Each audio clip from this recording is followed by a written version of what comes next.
पवित्र बाइबल में कहा गया है कि ईश्वर ने हमें जो भी उपहार दिया है, जो भी सामर्थ्य दिया है, उसका उपयोग हम दूसरों की सेवा के लिए करें।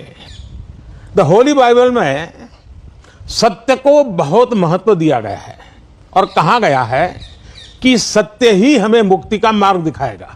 सत्य ही हमें मुक्ति का मार्ग दिखाएगा।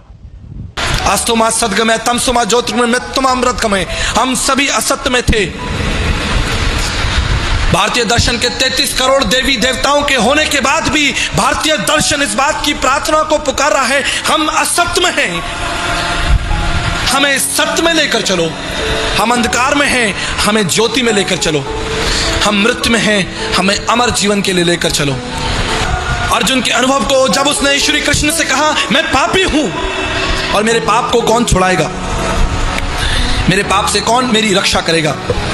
मैंने आपको बताया कि अर्जुन को श्री कृष्ण ने कहा, तुम्हें शरणम गच्छ सर्वभावेन भारतम तत्व प्रसादनम प्रशासिति शाश्वतम।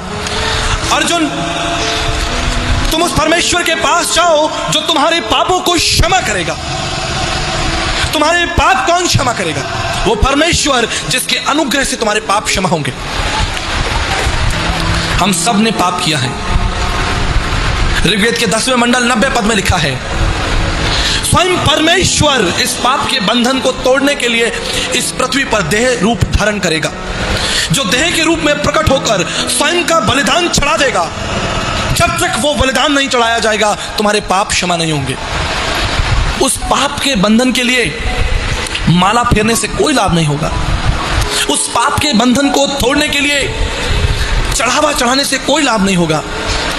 उस पाप के बंधन को तोड़ने के लिए तीर्थ स्थानों पर घूमने से कोई लाभ नहीं होगा। ऊंचे पहाड़ों पर चढ़ने से कोई लाभ नहीं होगा।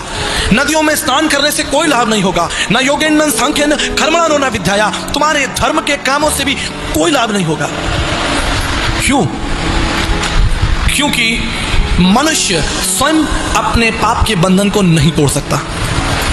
अगर स्वयं मनुष्य अपने पाप के बंधन को तोड़ सकता तो परमेश्वर को मनुष्य रूप धारण कर इस पृथ्वी पर भयंकर मौत को सहने की कोई आवश्यकता नहीं होती।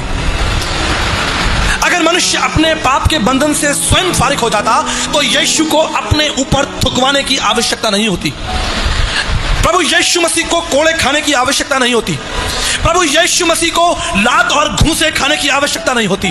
प्रभु यीशु मसीह को क्रूस पर भयंकर मौत सहने की आवश्यकता नहीं होती। अगर मनुष्य अपनी बुद्धि से उस पाप के बंधन से बाहर निकलता। आदि में वचन था, वचन परमेश्वर था और वचन देहधारी हुआ। वचन